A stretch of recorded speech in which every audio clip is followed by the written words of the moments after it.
guys, it's Mex, and you know what we're due for? Another album exchange. So for those that are new or weren't here for the last one, we did this in the fall where I chose 15 random volunteers to essentially get a guest feature in an album reviewing style video a la Spectrum Pulse meets Bob Show's guest show series. Y'all send me your albums, I send you mine, and I invited my guests to present their album in any format they wish. Video, voiceover, PNGs like in my videos, claymation, hey, nobody did it, but anyone who attempts this will get massive kudos. And like some people, they just sent me a script for me to read out, and I'll just put their image on the screen while I read it out, you know? Cool? Cool. Only rules were no live albums and, like, no Tom McDonald or any grifter crap like that. And why are we doing this? Because I like music, and I like socializing with people. I'm a video editor both as a full-time job and for this, so I don't get to touch grass much, and socializing is not my strong suit. Okay, so I'm gonna say this right at the beginning here. This video is in all likelihood not going to be able to be monetized. Copyrighted music, you know? I'm not gonna re-edit this thing 20 million times to try and satisfy the copyright gods, so I want to take a moment to thank anybody who is a patron of my channel. Seriously, thank you so much. And guess what? Any $25 patrons get a guaranteed slot in collabs like this. And I have 2 to kick us off. So let's dive right into our second album exchange, starting off with BryanLutra receiving the album Saturate by Breaking Benjamin.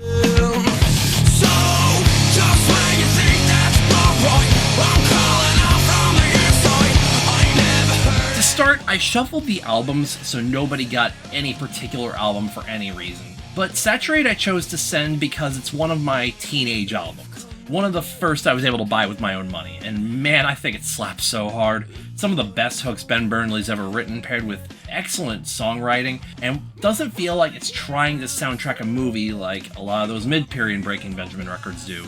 Looking at you, Dear Agony, still holds up to this day. Easy 9.5 out of 10 from me, even in hindsight. And this was Bryan's reaction. Listening to this album came at a great time as I've been on a metal kick, and Saturate left me satisfied. Starting right away with a growl and heavy guitar, this sets the tone for the rest of the grungy nu metal album that only lets up on a couple of songs. As typical of the genre, the songs all play around the themes of, shaky mental health, and desperately trying to love yourself and others despite paranoia, self-hate, and bitterness. While a lot of the songs sound generic, this came at a time when nu metal bands were a dime a dozen, and for their debut album, they still stood out. Instead of being bland, they were catchy and approachable from a lot of listeners, and I found myself being able to sing along with my second listen through. Favorite songs were Wish I May, which was a great intro track, and Polyamorous for how fun it was to listen through and sing along with. Instead of generic as a negative description, I would say this is a solid entry for 2000s nu metal, rating this a 7 out of 10. And in exchange, Bryan sent me V by the Bronx.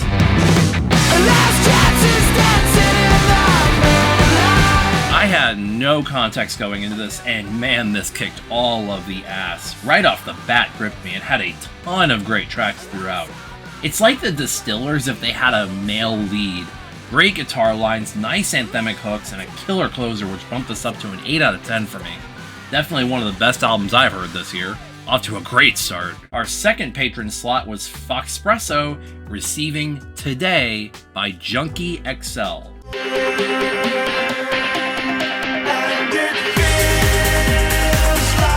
This was an album that defined my latter teen years, and the song Today was my first real exposure to electronica. Oddly, while a lot of subgenres of electronica and electronic music as a whole can feel dated, this one feels timeless, like a journey, but to me it's extremely nostalgic, especially the songs Drift Away, I've Got a Xerox to Copy, and Yesterday's. 9 out of 10 for me. Hi, I'm Foxpresso, and wow, this is definitely a blast from the past. So Mex gave me the album Today by Junky XL. It really brought me back to taking road trips along the beach. Like, it seems like it was released around the same time that my family and I used to go to Europe, like Netherlands, and taking the trains there, and like it matches the vibe of just doing that with like cold winter weather. It just has like that reading on vibe, if that makes sense. I liked it. Like, it was nice. I listened to it on my flight back from Las Vegas FurCon, and it matched that aesthetic well. Very much fast-paced, but also like it had that very mid to late 2000s feeling to it. Actually, now that I think about it, it also kind of reminds me of what Coldplay used to do back in the time, like the song Speed of Sound, and I still listen to Coldplay a lot around then, and it does evoke the same feeling. So yeah, thank you for giving me the opportunity to listen to that album. In exchange, I received Father of the Bride by Vampire Weekend. Well, I don't know.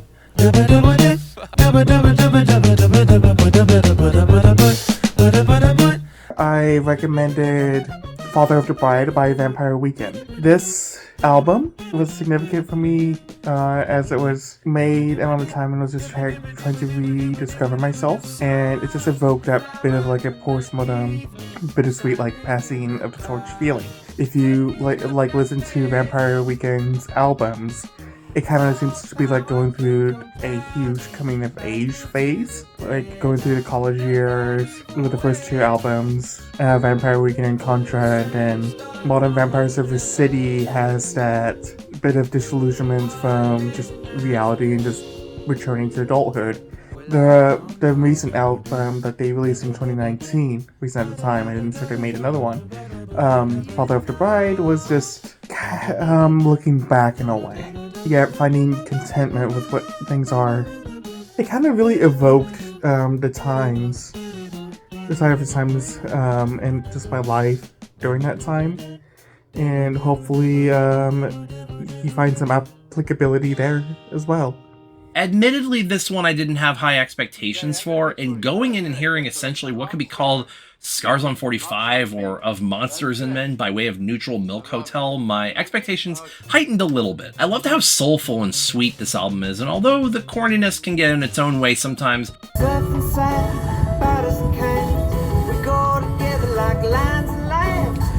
the hell is this fucking playground chant? I did find a couple of good standouts in Married in a Gold Rush featuring Danielle Haim and Jerusalem, New York, Berlin. 7 out of 10. Fellow member of Spectrum Pulse's Discord, MrDevilman, got the album Bend by 8 stops 7.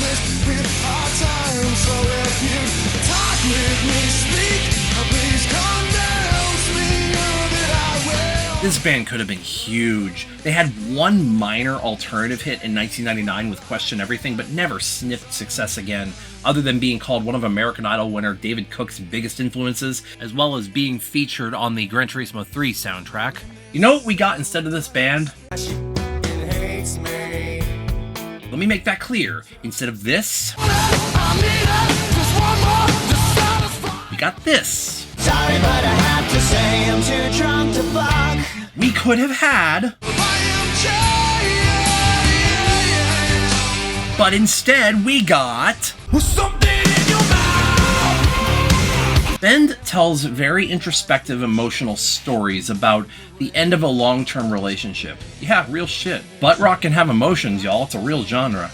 Cannot recommend this or their previous album In Moderation enough. 9 out of 10 on this one. This was MrDevilman's response to the album. Oh, post-grunge, the now very malign genre mostly associated with the dying era of rock radio, and now becoming the butt of jokes, the butt rock of the joke, if you will. However, 2006 was really in the era where you wouldn't just hear it on the rock stations. This is the era where it would have massive crossovers to both the adult contemporary and even the pop stations in some cases. Nickelback and Shinedown say hi. 8 Stop 7 is not one of those bands you would hear constantly. They may have had a small hit on the rock and adult contemporary charts, but it's not one that will likely jump out to you as a song you would know. And honestly, despite them having similar instrumentation and vocal delivery to those often maligned bands of that era, they feel much more genuine. Each of the songs seems to tell a personal story about how it feels to be at the end of a long-term relationship, but not quite being able to accept it, and all the eternal strife that went along with that. Unfortunately, I was only able to find the lyrics for a couple of the songs, which is a bit depressing, since it seems singer Evan Sulagoff really knows how to write relatable and introspective lyrics, always from a first-person perspective. Speaking of compositions itself, Evan really is the highlight of the album. The instrumentals themselves definitely aren't bad and do their job, but you can tell their focus is way more on carrying emotion and expression than flexing any technicality. No real leads or anything on the guitars, but they do a damn good job with the rhythm, switching between clean arpeggiations and crunchy chord progressions, and the bass and the drums follow them pretty tightly as well. I feel like that's one of my complaints with this album. Yes, it all fits together nicely, but it'd be interesting to see what they could do if they pushed a little further on that side. Overall, I think it's a little sad this band was lost in the big post-grunge shuffle of the 2000s. I'd definitely rather hear a lot more than this than what we end up actually getting. 8 out of 10. And I received Grand Unification by Fightstar. So go and paint your target. You stumble through questions that you could never answer. Went in blind here again. We went from 2000s alt metal at the start, which eventually evolved into Koino Yokan era Deftones, before settling into a song structure and vocal performance reminiscent of Sevendust at their absolute best. This is going to be a tough one to beat, y'all. 8.5 out of 10. I loved this. Moving along to my buddy StormInAJar, receiving the self-titled debut album from 30 Seconds to Mars.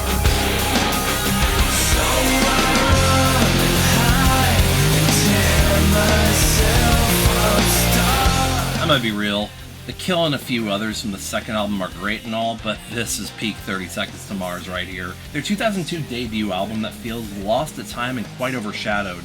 Songs like Attack, Echelon, Capricorn, and my favorite from the band, End of the Beginning, are just phenomenal introductions to this band, with the light touches of synths, complex song structures and drum lines, and quite honestly, Jared Leto's best vocal delivery across almost all of his work, maybe with the exception of The Kill. 8.5 out of 10.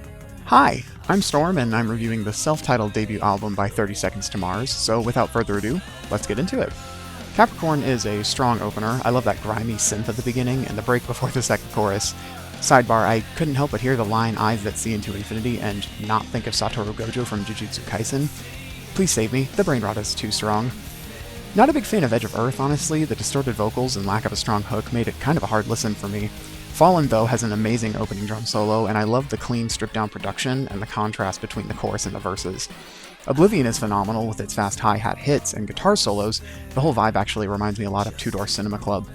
Buddha for Mary's distorted vocals again don't really do it for me, but the song does get a redemption with the fun vocal rhythms and bold dark messaging. Echelon has the perfect rise and fall in energy across the whole song, and I actually got chills the first time hearing Leto sing whisper, "It's all you've got inside your head." Welcome to the Universe brought out my inner music nerd with all the chromaticism and dissonance. It gives the song a very stark feeling. It's the shortest on the album, but it does pack a punch. The Mission is my absolute favorite song from the album because of the staccato power chords before every chorus, and the way the instruments drop out on the second chorus. I would definitely belt this at karaoke. And then we go from best to worst. Don't get me wrong, End of the Beginning isn't bad, but it is just aggressively mid. Nothing really stands out for me on this one. 93 Million Miles has me torn. There's a lot of recycled lyrics, and I can't decide if that's lazy or clever, but the drums make it a fun song. Year Zero's distorted lyrics are actually nice, and the parallels in the lyrics verse to verse are kinda neat. I just wish the song ended after the last chorus instead of droning on for a few minutes. Overall, the album feels a bit like a product of its time, but it aged well, like a neat little trilobite fossil you found in your backyard. Nothing stellar, but it is very cool. And I received Enemy Brain Entertainment Suite by Fox Stevenson. And it's freaking me out.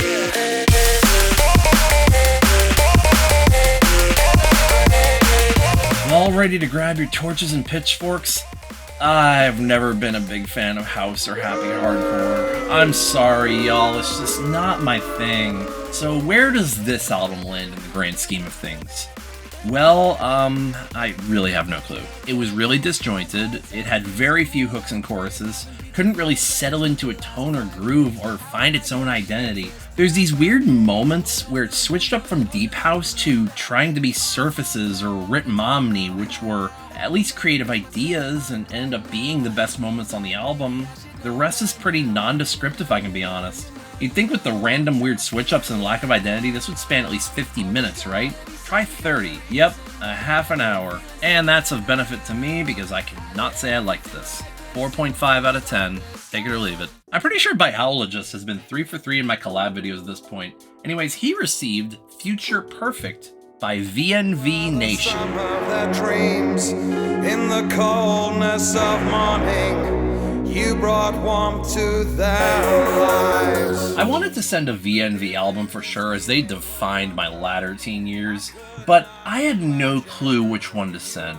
Eventually I settled here since it contains a few of my absolute favorites from the band, weaving webs of dark wave, synth pop, and progressive trance into this, which I could consider one of their darkest and most nihilistic projects. It's surprisingly poignant and holds up very well to this day, almost scarily so. 8 out of 10. So this album really feels like it should have a visual component, like a short film or animatic or something.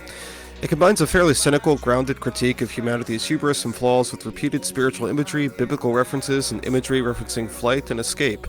The music itself feels like something that could easily accompany a AAA sci-fi game or blockbuster movie. It draws you in and doesn't let go. Overall, the artist's message is a little open to interpretation, but I think that's a feature rather than a flaw, and I would give this a solid 9 of 10. I really enjoyed it. That's saying a lot from a genre that I don't listen to a lot of. I think it's very accessible and approachable, but in a way that really makes you want to hear more and explore more of the artist's work. So, fantastic album overall, and I would definitely recommend. And Biowlogist sent me Adamant by Stallman. Ich bin ein Mann aus Stahl, kann nichts mehr fühlen. Now we're gonna get into totally not my genre territory here with gothic metal. Sonically it sounds pretty close to Rammstein. While it certainly has some nice punch and an overall well-balanced sound, I just couldn't find a through line to getting into this. Read! Spect! Walk! What do you say? I think I just look for different aspects of music to latch onto than what this offers. It reminds me in a lot of regards of Cradle of Filth, which I'm so hit or miss with Cradle of Filth. 5 out of 10, but essentially just call it a shrug out of 10. Not for me. Bally The Dog received, oh boy, Deloused in the Comatorium by the Mars Volta.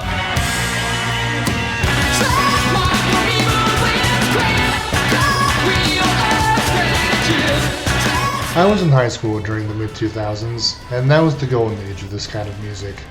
It might sound a little cringeworthy today, but all that raw emotion and teenage angst was all the rage back then.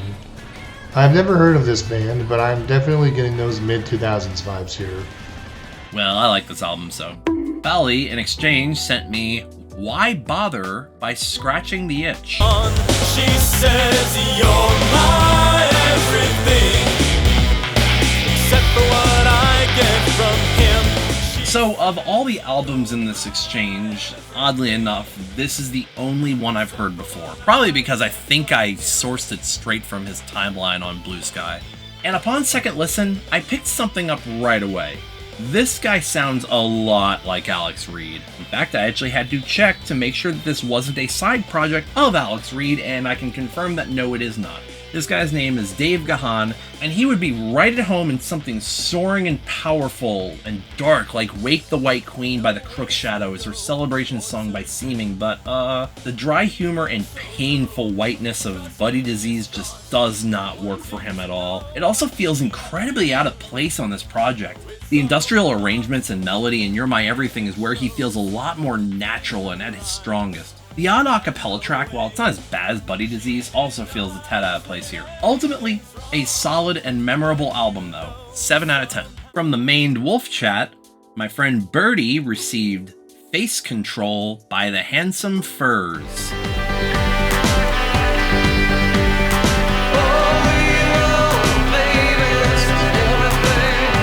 This was one of those oddball indie records in that weird Animal Collective MGMT, the Decemberists wheelhouse, that one of my former boyfriends got me into. And while not an incredible album for me from start to finish, there's enough bops and good old nostalgia in here that compelled me to send it. 7.5 out of 10. Released in 2009, it's an album I thoroughly enjoyed. The album opens with the songs Legal Tender, followed by Evangeline, two of my favorites of this album. It is aggressively mid-2000s, a time I have very strong nostalgia for since it's when I started to actively listen to music. I love the sounds in this album. The synth and the distorted guitars are really nice to listen to. The guitar solos, especially the one in Evangeline, and the audio mixing is great. The whole album has this faint echo that makes it sound like a live show that I really enjoy. I have 3 gripes about Face Control though. First is that it's a steady downhill for me. Not that the later songs are bad, far from that, but they're definitely less charming than the first ones. Second is that the interludes don't really do it for me. The first one is kinda cool, but the other 2 are very forgettable. Thirdly is that although this album has secured a spot in my commute album rotation, it's a couple minutes too short to fit the times it takes. And that's it, all the cons I have with this album. As I said, I listen to it pretty regularly now, and I must thank Max for this recommendation. Overall, a 9 out of 10 album for me, and a great addition to my collection. And I received in response, Through the Deep Dark Valley by the Oh Hellos.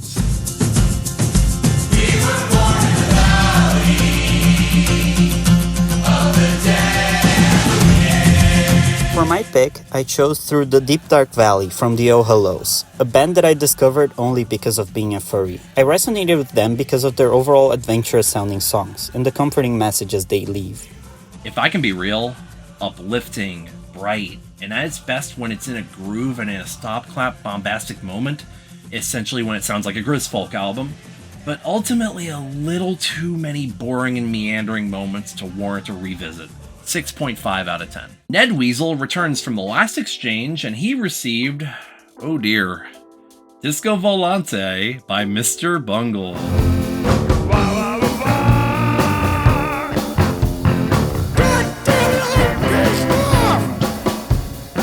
This album is one of my favorite musically brilliant shitposts. It's the Trout Mask replica of the 90s. It's both one of my favorite and least favorite albums of all time. I have no fucking clue out of 10, but I will absolutely continue to show it to others and listen to it and defend it to the ends of the earth. Hi, I'm Ned Weasel. First of all, I just want to say that I was a bit too harsh in the last video that I was in where I reviewed the Evans Blue album. I just went into angry critic mode, but it's really not bad. Now, the album that I'm reviewing is Disco Volante by Mr. Bungle. And I love it. I love Mr. Bungle. This album, it's full of surprises. The first track sounds solidly metal, but it's kind of a bait and switch, as the rest of the album is mostly jazz-influenced rock, mixed with free-form jam session-like performances.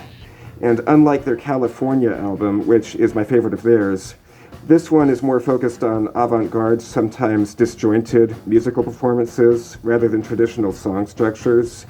I wouldn't listen to this one as much over and over again as California, but I still love it, and I give it an 8 out of 10. And I received Shadows Collide with People by John Frusciante. No one dares to be put down where they don't belong. Anyway, for this video, I sent Mex Shadows Collide with People by John Frusciante, and it's my favorite album ever, even though I was never hugely into the Chili Peppers, but this album just hits me in all the right places emotionally and musically. Okay, straight up, I did not know that John Frusciante was the guitarist for the Red Hot Chili Peppers until I watched Ned's review, and wow, that makes a lot of sense. At risk of sounding like I'm neutering this album, this vocal delivery reminds me of Guster. I like Guster. Well, except for that Walgreens Intercom greatest hits. I also think this might be one of the best albums I received during the exchange, reminiscent of early 2000s post-punk. Really nice sandy guitar work. It started off a little slow before being remarkably center-loaded. Despite its few meandering moments, it definitely had a lot of great high points. 7.5 out of 10. Robina Ivy got a childhood classic of mine, Monster by R.E.M.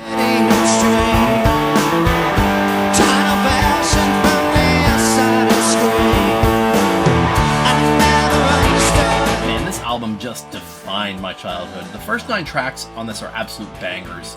A lot of people say this was R.E.M's sellout album, but we don't allow that kind of blasphemy in here. Love that guitar fuzz present throughout, and while songs like What's the Frequency, Kenneth, Crush with Eyeliner, and I Took Your Name can sound kind of samey, they're all great in their own regard, and gay. This whole thing is very gay. 9 out of 10, would be a 10 if the last few tracks were at all memorable. If the Dog Days of Summer in the early 90s had a romantic soundtrack, I'm pretty sure this would be it.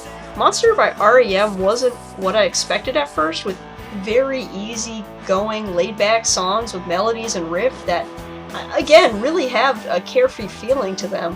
While I don't normally listen to REM, I think this album might turn me on to more of their music. The lead vocalist really has a relaxing, but at the same time, really engaging voice. Funny yet sarcastic and extremely symbolic lyrics that just caught me off guard overall. Really good album, highly recommend it. I would say a 7 out of 10. And I received Change Today by TSOL.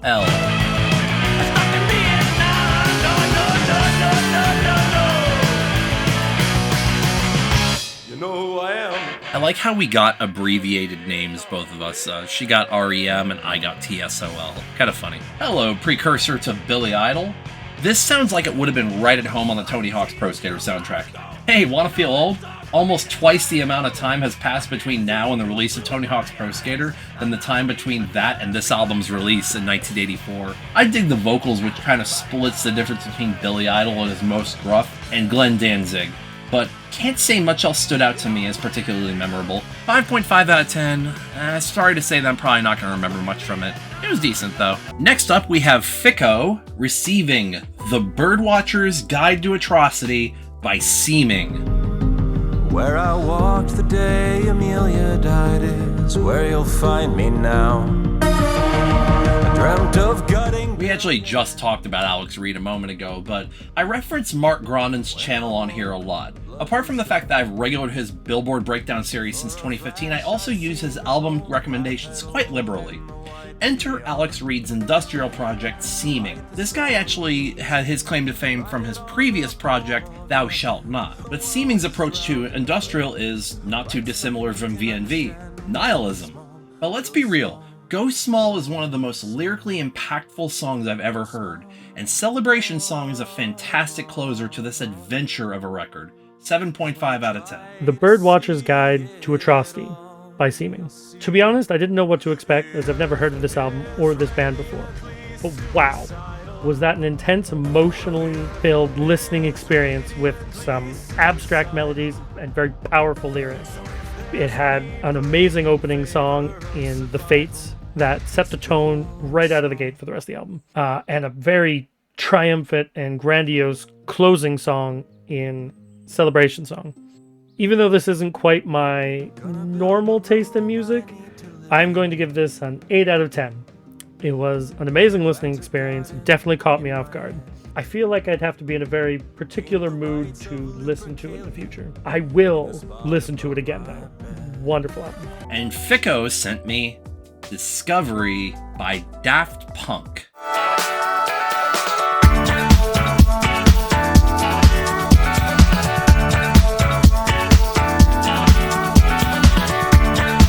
This album is one of the most complete listening experiences I have in my collection, and is one of the most iconic albums from Daft Punk. Every song on this album tells a part of a collective story that, when you put the music videos together, they create an animated movie called Interstellar 555555. Every song is a hit, from One More Time to Too Long, which I personally believe is one of the best closing songs on an album ever.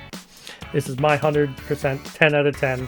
I judge a lot of albums completely to this one. Look, I don't think it's entirely possible for Overplay to not have already killed like half of this album for me. Like, One More Time I was never the biggest fan of, but I never hated it either. Harder, Better, Faster, Stronger is always fun, but this album has one major issue that I cannot get around. When this album settles into a groove, it stays there, for minutes at a time. This album, by the end, I was feeling a bit fatigued and was aching for some kind of change-up, something different, especially after that 10-minute closer. It definitely has its high points, but as a whole project, bit of a tougher sell, 6 out of 10.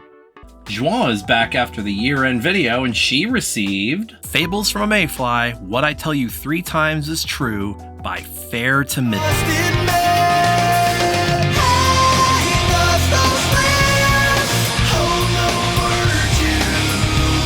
So, the album opens with a psychedelic chorus of voices. It almost made me think it was going to be some space rock thing, Then the second track hits and nope, it's contemporary rock. Still, great opening, the chorus in the second track is so good.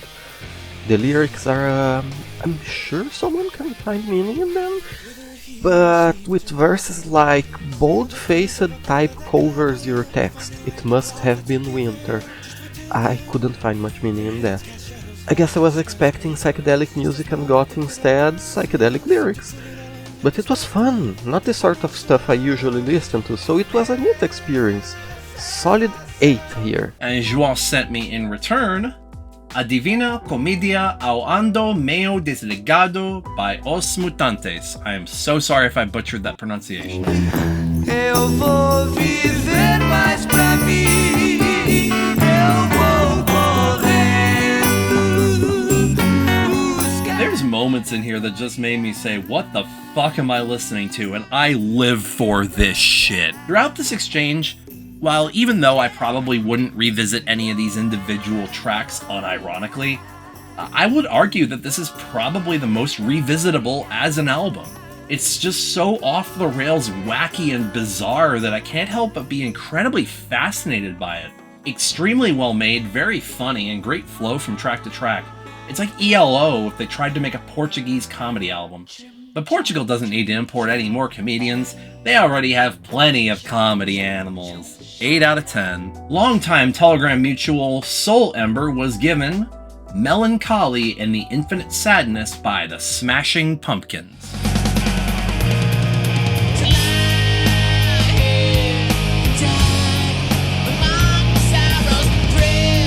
Man, this is just a childhood classic. Muzzle is one of my 10 or 15 favorite songs of all time. Like, for real, play that shit at my funeral. And follow it up with Green Day. I do have this listed as one of my only 14 albums I've ever rated a 10 out of 10, but I haven't revisited it in a while, so that might need an update. The album I got in exchange from Mex was Melancholy and the Infinite Sadness by the Smashing Pumpkins. This album was a total nostalgia trip for me. It's been so long since I've listened to it. It's a 2-disc album. One represents day, the other represents night. My favorite songs between the two are Tonight Tonight and In the Arms of Sleep. The Smashing Pumpkins are just such talented musicians. They go through so many genre shifts throughout both discs for this album.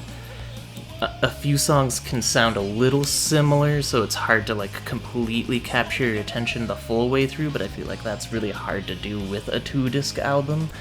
I would give this album a solid 8.5 out of 10. This was really fun to revisit. Thank you, Max. In exchange, I received Rat Wars by Health.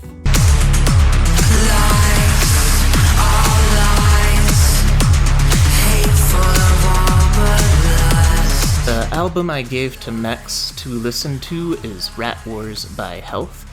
I've been really following Health for a bit, and Rat Wars is definitely one of their better albums that they've come out with. They keep improving the more that they release.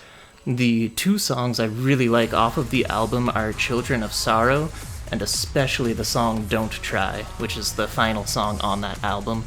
Definitely one of my songs of the year from 2023.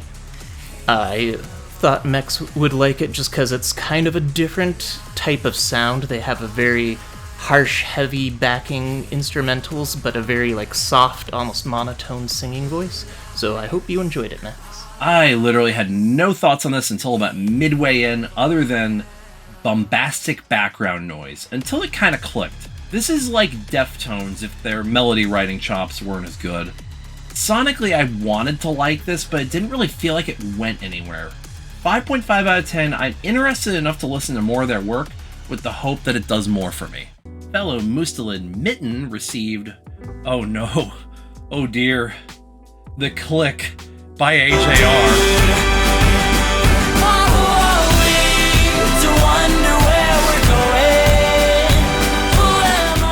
We're torturing people today.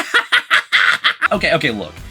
It's sonically grating and a total clusterfuck of an album, but come on, it's got just genuine catchy moments. I know it's so easy to hate this, but I can't. It's too precious and mindless to hate. 7 out of 10 for the catchy moments. Also, fuck Drama. Drama sucks. So I was given The Click by AJR, and I went into this thinking the only song I knew by them was The World's Smallest Violin. But as I started listening to it, I was like, oh my god, there are all these songs on here that I know that I did not know were AJR. Like, The Good Part and Sober Up. Like, I just had no idea. I liked the opening, the overture. It was just fun and different. And then as I went through all the songs, it was just this very happy, very upbeat, something that if I wanted just a little mood boost, I would pick some songs from this. I would say that my least favorite one is Netflix Trip. But I did get all the references in the song that they were making to all the different shows that people watch, like The Office is in there. I think Sober Up is my favorite one on the album. I give this a solid 7 out of 10. It's something that I would definitely listen to again. And I received Now That I've Been Honest by Maddiezy. Therapy, I really ought to go this time. Right off the bat, this album is very pretty, very insightful. It's reminding me a lot of Adele, if I can be real. This sounds like this sounds a lot like Adele. We'll see how it evolves. Okay, I think this is lesbian Adele.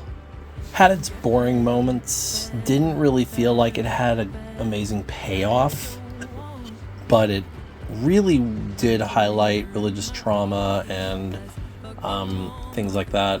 Couldn't really sum it up any better than that initial reaction. 7 out of 10. Our second to last entry is returning from the year-end countdown, Pascal. Sadly, Pascal was unable to get a voiceover this time around as they got real busy in their personal life, but they still sent me the script to read. So I sent Pascal an album called Gizmodery by Self. They follow me around. Behind every story there's a quick end. Behind every smile there's a clown. This was in my dad's heavy rotation on our big-ass living room stereo when I was a kid. I don't know, I feel like a lot of people had this exact stereo in their living room as well. Man, does this album slap. Fun fact, the album was composed entirely with toy instruments. And while sometimes you can really tell, some songs like Ordinaire and Dead Man really sound right at home with some of the pop punk of the time. Let me go ahead and blow y'all's minds real quick. Lead singer Matt Mahaffey here. You know what he was responsible for? Expedia.com. Big dog doesn't want to chew a small bone any more than he wants to play a trombone. In fact, if he could use the telephone. But that's not all he did. He also did this. I wanna stay home today. Don't wanna go out if anyone comes to play. I think it's high time we give this guy his proper throne in meme fame. I mean, he's on the Shrek soundtrack, and his 90s albums are essentially early Ween-esque shitposts anyway. So what do you think of this silly, eclectic little guy, Pascal? Gizmodery was described as an album that was entirely composed using children's toys. This sounds like something I don't see working all that well, but I'll keep an open mind, I thought nervously. And I did keep an open mind, and to my surprise, at least as a proof of concept, some of the ideas worked out pretty well. There may have been the occasional ear sore that might get a little grating, but I was shocked that this wasn't the entire experience with the album. A good handful of tunes don't sound like they'd be out of place on a Weezer album. That said, the experimentation is really the only thing that's interesting. I think that while I was relieved that it wasn't a grating experience, I was also kind of hoping that it was a bit weirder in its production. The lyrics don't give me much to say either, the one big exception being trying to figure out what a transistorosexual is. Hi, my name's Cindy, and I'm a transistorosexual. You have to picture a manic Pascal at a library obsessively trying to find a definition of the word.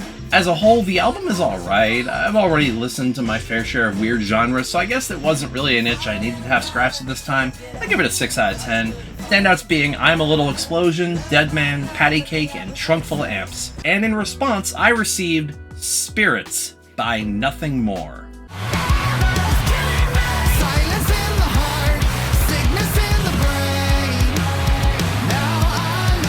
In a lot of ways, this may have been a bit too hard for me.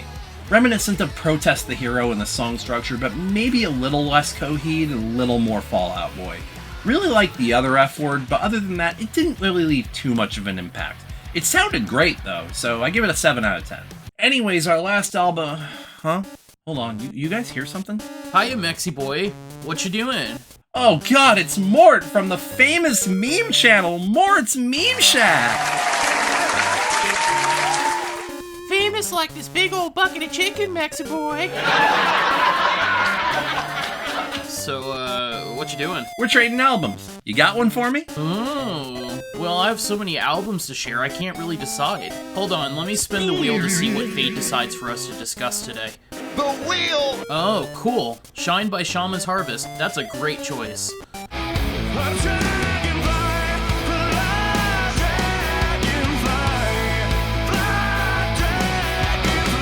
So, real talk, Shaman's Harvest is one of those rock bands that, like, for some reason just barely aren't big enough to get widespread rock radio play, and I never really got why.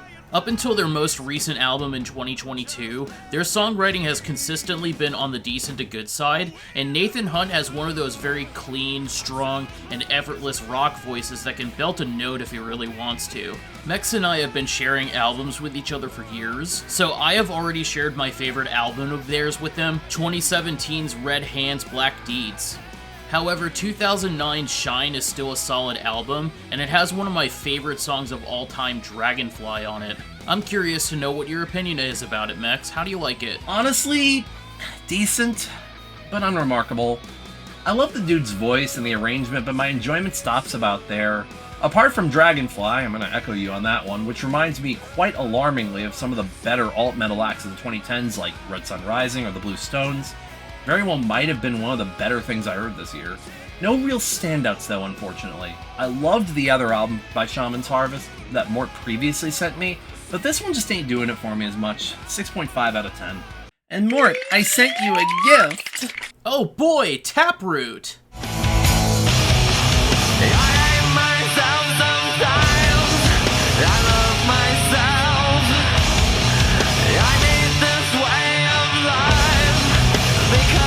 A long time ago, I was introduced to Taproot by a friend of mine late into the last year of high school. The song I remember by them was Calling, and I probably heard a few other songs on Pandora, but I can't remember them right now. But despite being firmly in my musical wheelhouse, I was never motivated to give them a second listen up until this point. Hold on, let me listen to their 5th album, Blue Sky Research, first to refresh my memory.